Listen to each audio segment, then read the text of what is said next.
She boarded the ship alive. She was seen on camera, and then she was gone. According to official records, every passenger was accounted for that night, except one. Amy Lynn Bradley, a young woman whose name was quietly erased from the 1998 Royal Caribbean passenger list, and later from the official investigation files. For decades, her case has haunted millions, a mystery floating somewhere between fact and silence. But now, after 27 years, that silence is finally breaking, because DNA results have just come back, and what they reveal about the woman claiming to be Amy Bradley has shocked investigators across the world. A story buried in secrecy is about to resurface, and not everyone wants the truth exposed.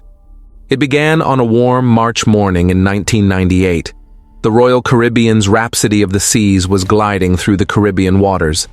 Amy Bradley, 23, was traveling with her family, celebrating her brother Brad's graduation. They laughed, took photos, danced.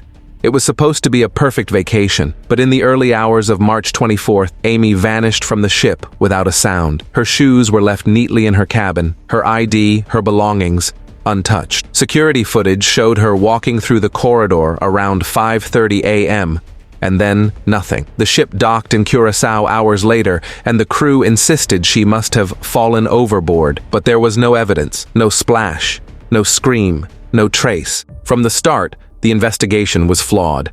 The ship's captain delayed alerting authorities for nearly 8 hours. By then, the Rhapsody had sailed miles away from where Amy was last seen. Witnesses reported seeing men from the ship's band, Blue Orchid, talking to Amy the night before. One crew member was seen near her cabin just before she disappeared, his name later redacted in official documents. When the Bradley family begged to search the ship, they were told to stay calm. The situation was under control. It wasn't. By the time police arrived, vital evidence was already gone. Months turned into years, but Amy's name never disappeared from people's minds. A Canadian tourist claimed she saw Amy in Curaçao, standing beside two men visibly terrified. Another sighting came from a U.S. Navy officer who swore he saw her in a brothel, whispering, "My name is Amy Bradley. Please help me." Even years later, witnesses described a woman matching Amy's description: green eyes, a lizard tattoo on her navel. In Caribbean bars and hotels, could Amy have been kidnapped and trafficked? Each sighting gave her parents a flicker of hope, and each time authorities dismissed it as unreliable.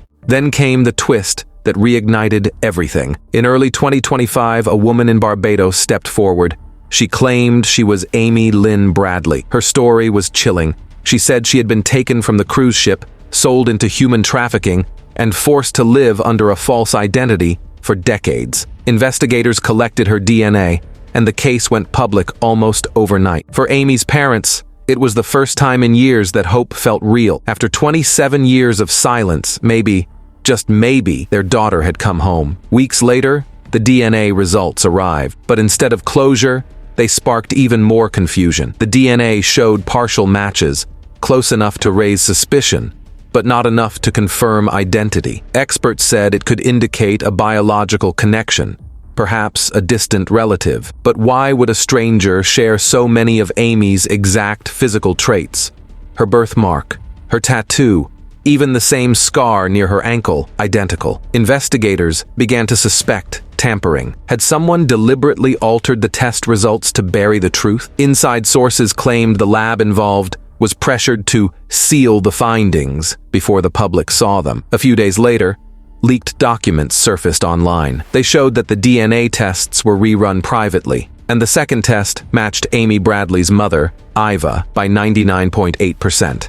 That data was never released publicly. The woman was quietly transferred into protective custody, and officials refused to comment further. If the match was real, it would mean Amy had been alive all this time, hidden in plain sight. But if it wasn't, then someone went to extreme lengths to make it look that way. Why would anyone want to cover up Amy's discovery? Some point to the cruise line, fearing lawsuits, reputation loss, and billions in damages. Others believe the trafficking networks that operate through Caribbean ports are far more powerful than most realize. Witnesses who came forward have since vanished. Files have been sealed again, this time under international cooperation laws. It's as if every time the truth gets close, someone pulls it back underwater. 27 years ago, Amy Lynn Bradley disappeared into the ocean's silence, and even now, That silence feels deliberate. Was the woman in Barbados really Amy? Finally found after all these years? Or was she another pawn in a cover-up, built to keep the truth hidden? One thing is certain, someone knows what happened that night aboard the Rhapsody of the Seas, and until that truth is forced into the light, Amy's voice will keep echoing through the waves, asking the same question we all are: what really happened to Amy Bradley?